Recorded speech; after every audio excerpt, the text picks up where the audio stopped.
Tudo bem? Preparado aí para mais um estudo? No último estudo nós falamos sobre Daniel 2, o sonho que o rei teve, Nabucodonosor, e a interpretação que Deus deu para Daniel e Daniel deu para o rei. E a gente sabe que com isso Daniel foi exaltado, foi colocado num cargo bem mais elevado, e os seus 3 companheiros também foram beneficiados com isso.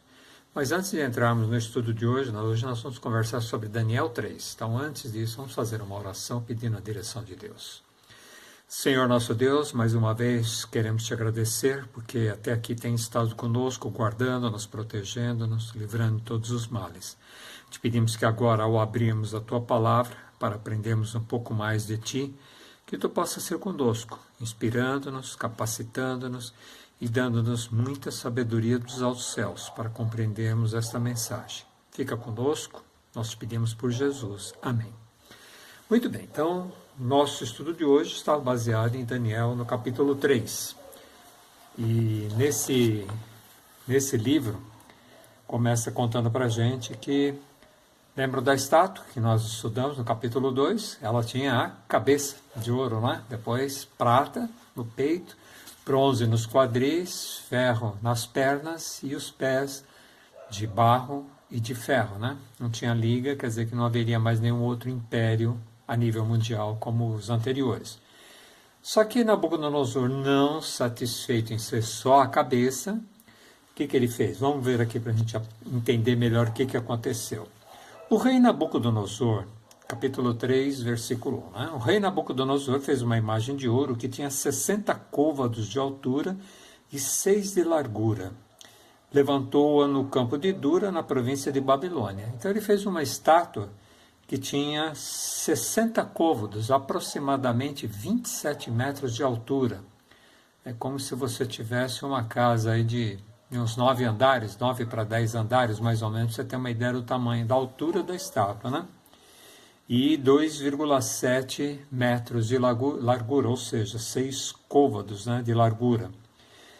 Então o rei Nabucodonosor, versículo 2, né, mandou ajuntar os sátrapas, os prefeitos, os governadores, os juízes, os tesoureiros, os magistrados, os conselheiros e todos os oficiais da província, para que viessem e a consagração da imagem que o rei Nabucodonosor tinha levantado. Então ele convidou todas as autoridades, lembrando que ele era um imperador, tinha muitas nações que estavam sob o domínio dele, e essas nações tiveram que se apresentar, mandar os seus líderes, seus governantes, seus representantes, para essa dedicação da estátua. Né? Normalmente a gente dedica uma igreja a Deus, né? A gente dedica também uma criança a Deus.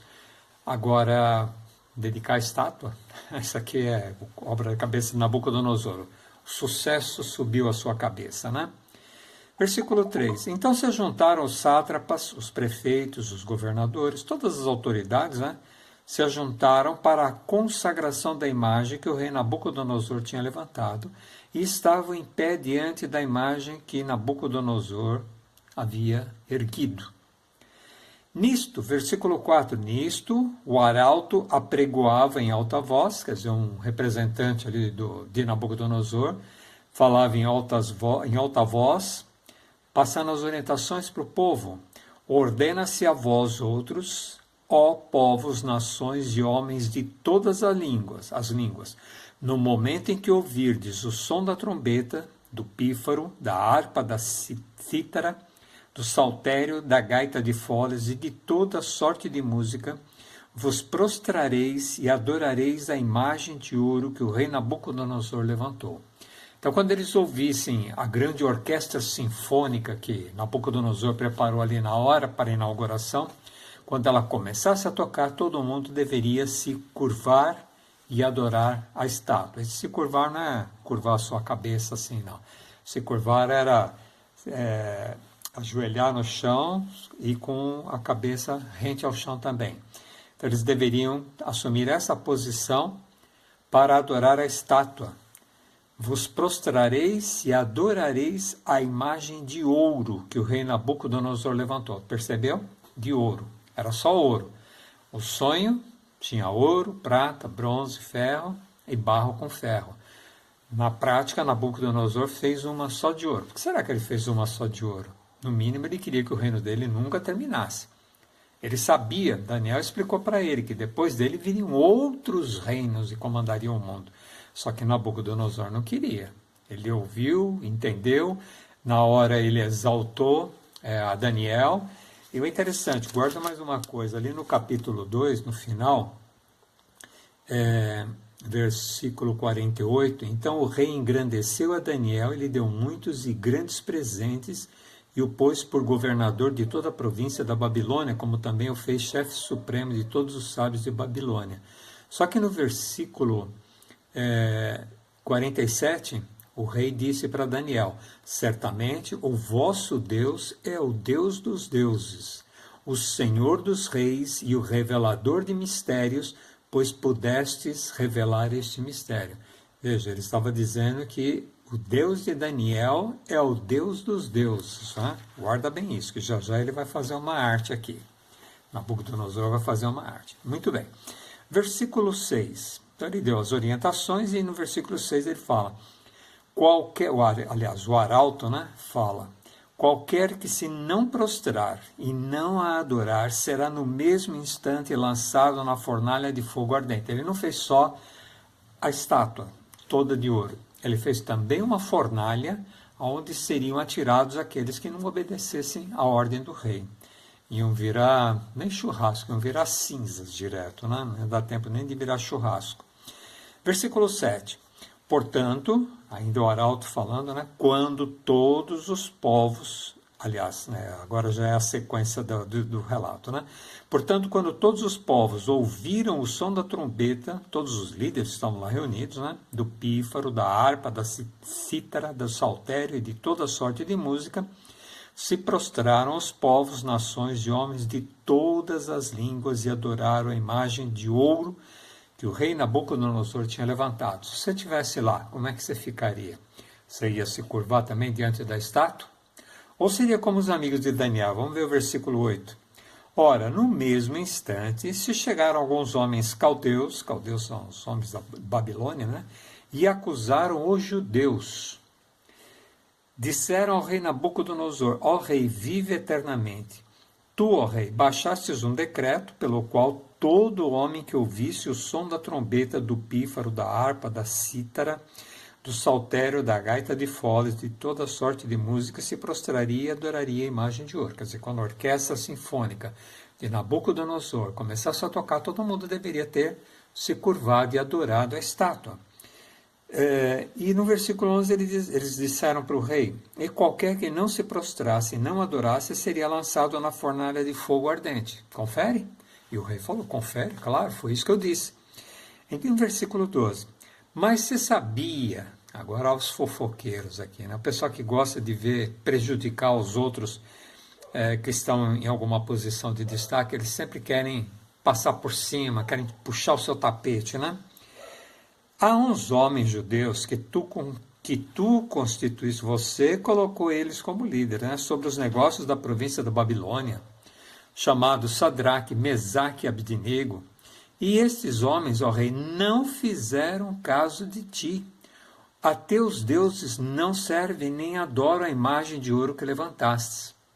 Ó, difícil, hein? Uma cobrança difícil, porque eles estavam esperando que Nabucodonosor pegasse esses. Seriam menos governadores, né? Sobraria mais para eles, que gostavam de fazer as coisas erradas. Agora eles tinham alguém que servia como referência, que faziam as coisas certas, tanto Daniel como seus 3 amigos. Vocês notaram que Daniel não está aqui, né? Porque Daniel era o braço direito do rei. E esses 3 amigos, eles foram colocados sob algumas vilas, algumas cidades, vamos dizer assim, de Babilônia, né? Então, versículo 13, Nabucodonosor, irado e furioso, mandou chamar Sadraque, Mesaque e Abdinego, e trouxeram a estes homens perante o rei. Falou Nabucodonosor e lhes disse: é verdade, ó Sadraque, Mesaque e Abidnego, que vós não servis a meus deuses, nem adorais a imagem que eu levantei? Vocês são tão ousados assim mesmo para não adorar a imagem que eu levantei, que eu mandei que todos se curvassem? Agora, pois, estáis dispostos e quando, quer dizer, fiquem aí atentos, porque quando vocês ouvirem, ele ia dar uma segunda oportunidade para eles, né? Quando vocês ouvirem o som da trombeta, do pífaro, da cítara, da harpa, do saltério, da gaita de foles, prostrai-vos e adorai a imagem que eu fiz. Porque se não a adorardes, sereis no mesmo instante lançados na fornalha de fogo ardente.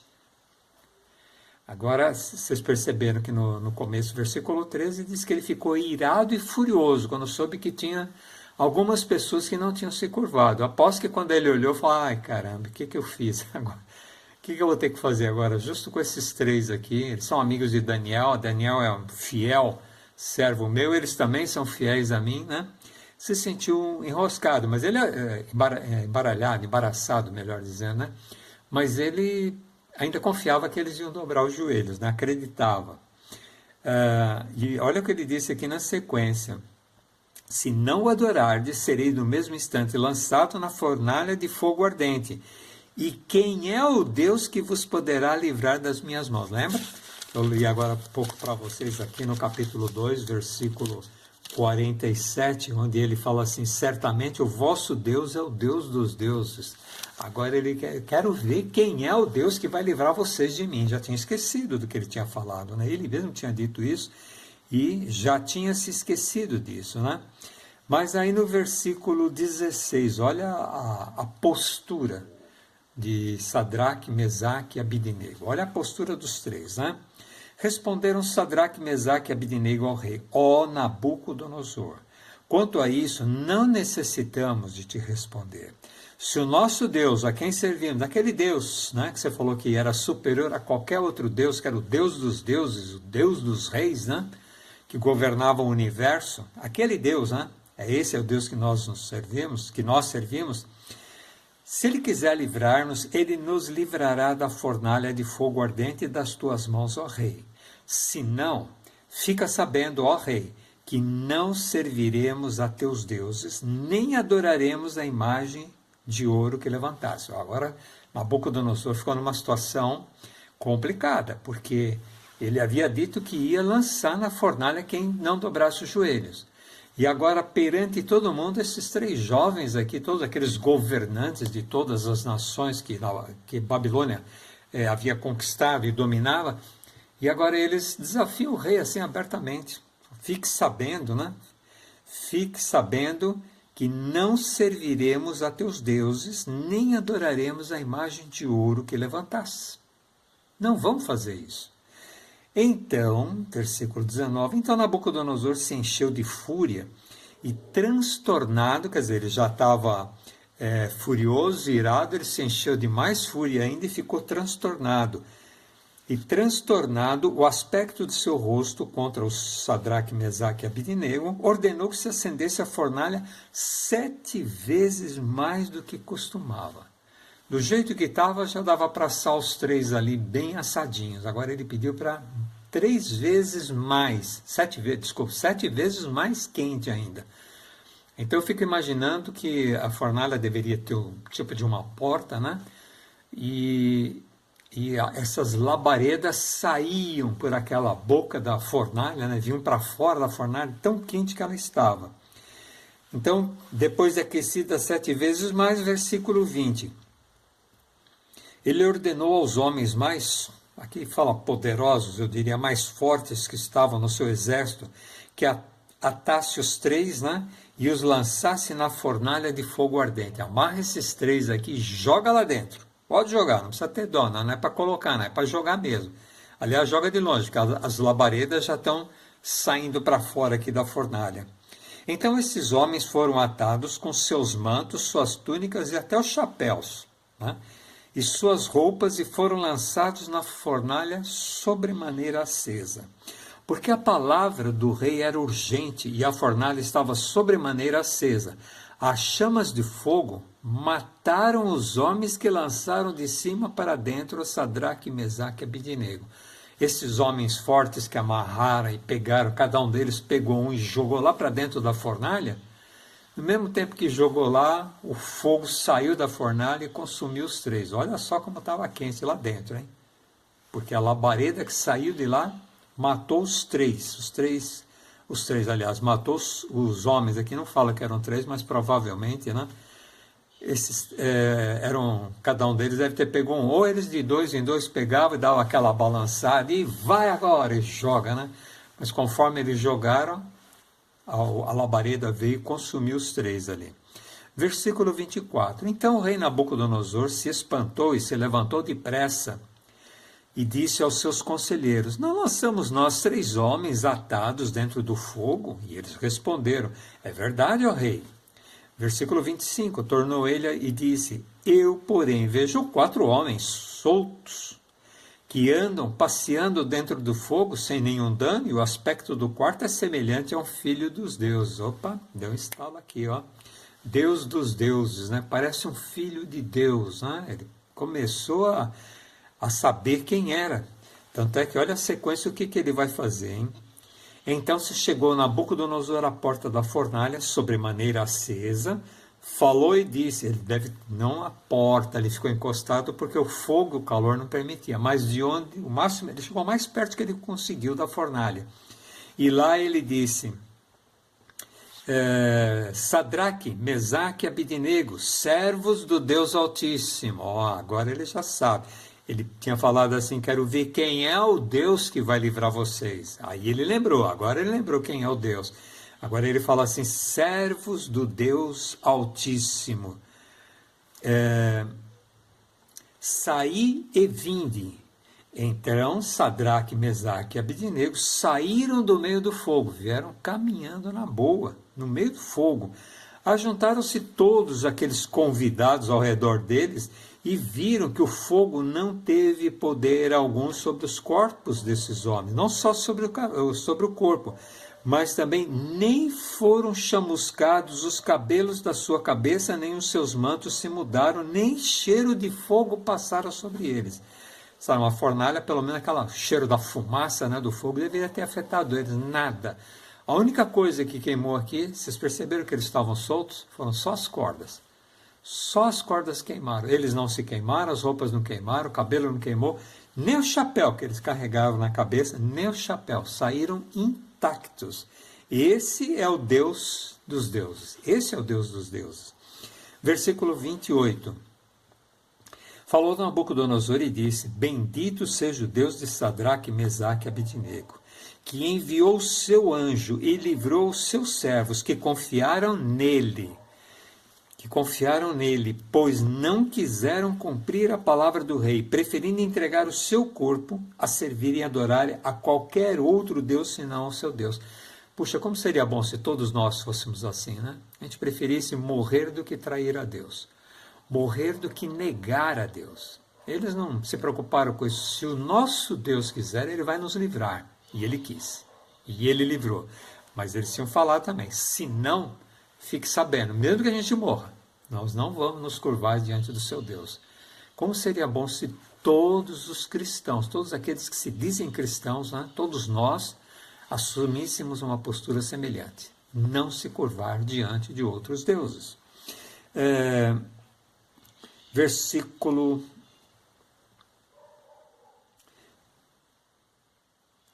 29. Portanto, faça um decreto pelo qual todo povo, nação e língua que disser blasfêmia contra o Deus de Sadraque, Mesaque e Abidnego seja despedaçado. Ele era extremista, né? Aumenta 7 vezes o fogo, joga na fornalha, todo extremista. Agora ele falou assim, se alguém falar qualquer blasfêmia contra o Deus deles 3, não é o nosso Deus, mas o Deus dos 3 ali, né? Será despedaçado e as suas casas serão feitas em monturo, porque não há outro Deus que possa livrar como este. Então o rei fez prosperar a Sadraque, Mesaque e Abidnego na província de Babilônia. Eles já eram governantes, eles assumiram posições maiores ainda, Porque o rei viu como eles eram fiel com Deus, eles também seriam fiéis, ou como já estavam sendo fiéis com o rei. Então eram pessoas de confiança. Que bom seria se todos os nossos líderes políticos, né, as pessoas que têm cargos públicos aí de responsabilidade, e nós mesmos todos, né, pudéssemos ser reconhecidos também como fiéis a Deus, fiéis aos nossos patrões, fiéis à sociedade, fiéis a todos os ensinamentos de Deus. Esse é o projeto de Deus. Ele responde, Deus responde, quando nós somos fiéis a Ele em tudo. Não é só naquele momento, é em tudo. Em todo momento nós temos que ser fiéis a Deus. Amém? Muito bem. Aprendemos mais uma lição sobre fidelidade a Deus, mesmo que isso custe a nossa vida, nós temos que ser fiéis a Deus, porque Ele é fiel a nós e custou caro, custou a vida de Jesus. Amém? Vamos orar? Senhor nosso Deus e Pai, muito obrigado por esta experiência que trouxeste a cada um de nós hoje. Te pedimos que nos ajudes a sermos cada vez mais fiéis a Ti. Que se passarmos por provas semelhantes, que possamos sempre ter os nossos olhos fixos em Ti e confiarmos em Ti, mesmo que Tu não nos livre das consequências das nossas decisões a favor de Ti, mas que nós possamos dar testemunho de que Tu és o Deus verdadeiro e que nós somos fiéis a Ti. Obrigado por tudo, nós te pedimos por Jesus. Amém. Amém. Muito obrigado aí pela presença de vocês e até um próximo estudo.